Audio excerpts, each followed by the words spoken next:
최근에 읽은 것 중에 좋은 문장 있나요? 읽어드릴까요 이거? 에로티즘 제가 이제 3번째 읽고 있단 말이에요. 근데 에로티즘 머릿말 진짜 미친 문장이 있습니다. 보세요.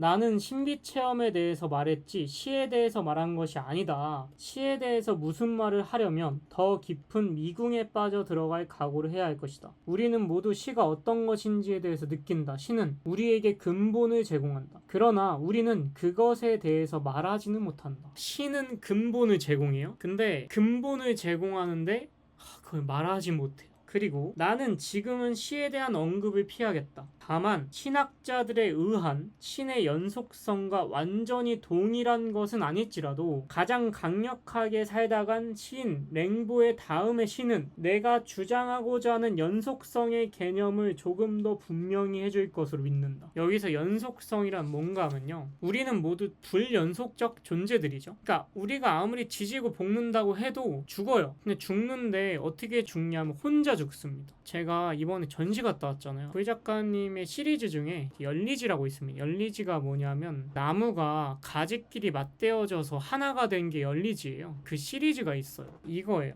사람이기도 하면서 나무이기도 한 거죠. 맞닿아 이어져 있는. 근데 작가님이 이제 이번 전시 마지막에 요 그림이 있어요. 이제 이거는 그 고희 작가님이 실존 시리즈인데 요 위에 부분 있잖아요. 이게 죽음에 대해서 그리신 거라 하더라고요. 보시면 노후 무한 표시 있잖아요. 영원은 싫다 이런 의미로 적어 놓으셨다 하더라고요. 그러니까 우리가 현실에서 지금 우리가 살아갈 때 우리가 좋든 싫든 사람들과 엮이면서 살아가고 사랑하는 사람이든 가족이든 싫은 관계도 함께 살아야 될 때가 있잖아요. 근데 마지막에 요거 그려놓으신 게 우리는 혼자다. 죽음에 대해서 그리신 거라 하더라고요. 근데 죽음이 마치 우리 불연속적 존재의 끝이라고 느껴지잖아요. 근데 죽음은 바타이가 해석할 땐 또 다른 열림이 될 수 있어요. 그리고 이거는 종교적 체험과 제사 의식에서도 드러납니다. 그러니까 우리가 희생제를 드리는 어떤 민족을 생각해 봤을 때 모여 있는 거죠. 제단 주위에 우리가 희생제물을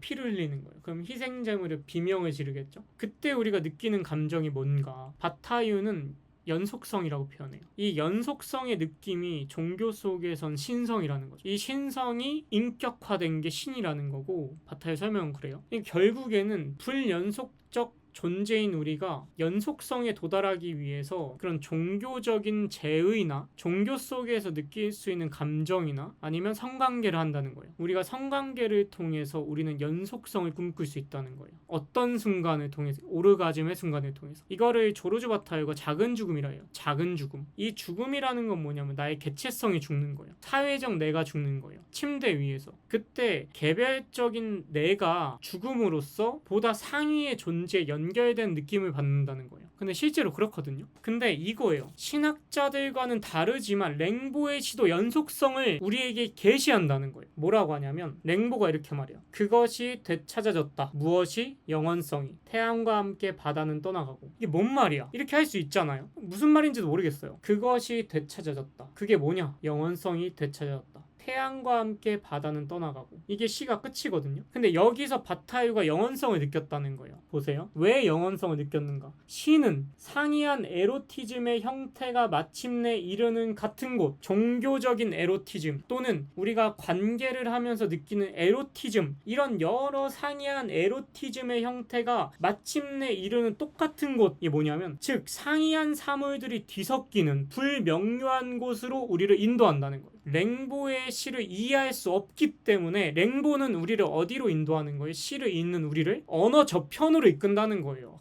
죽이죠. 언어 저편으로 이끈다는 거예요. 알아들을 수 없는 말을 해서 언어 이면으로 가게 한다는 거예요. 언어는요 구분해요. 언어 자체는 불연속성이라고요. 언어는 인간한테 분리감을 준다고요. 언어가 출현하면 이원성이 출현해요. 왜요? 신이 빛이 있으라 했는데 반대로 뭐가 생겨요? 어둠이 생겨요. 둘로 구분된다고요. 로고스는 구분하는 거예요. 분리시키는 거예요. 말이라는 건. 근데 랭보의 신은 바타유가 보기에는 어디로 이끌어요? 언어 저편으로 이끌어요. 왜요? 알아들을 수가 없어요. 자, 그리하여 시는 우리를 영원성에 이르게 하고, 언어는 불연속적이죠. 근데 랭보의 시는 알아들을 수 없는 지점으로 이끌어요. 불명료한 곳으로 이끌어요. 그럼 어디로 가게? 언어 저편으로 가게 해요. 이러한 랭보의 시를 읽는 우리는요 어디로 가요? 연속성으로 간다는 거예요. 시는 우리를 죽음에 이르게 해요.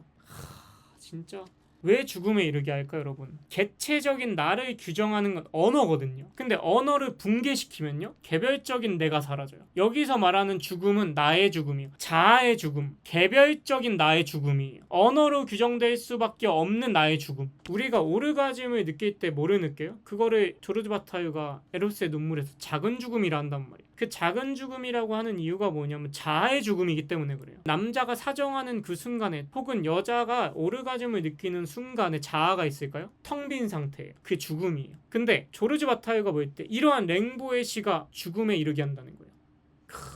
그리고 죽음을 통해서 우리는 어디에 도달해요? 연속성에 도달한다는 거예요. 랭보의 시를 통해서. 머릿말이 이렇게 끝나요. 시는 영원이다. 야, 진짜 태양과 함께 바다는 떠나가고, 이게 서문의 끝이에요. 진짜 바타유 글 너무 잘 쓰죠.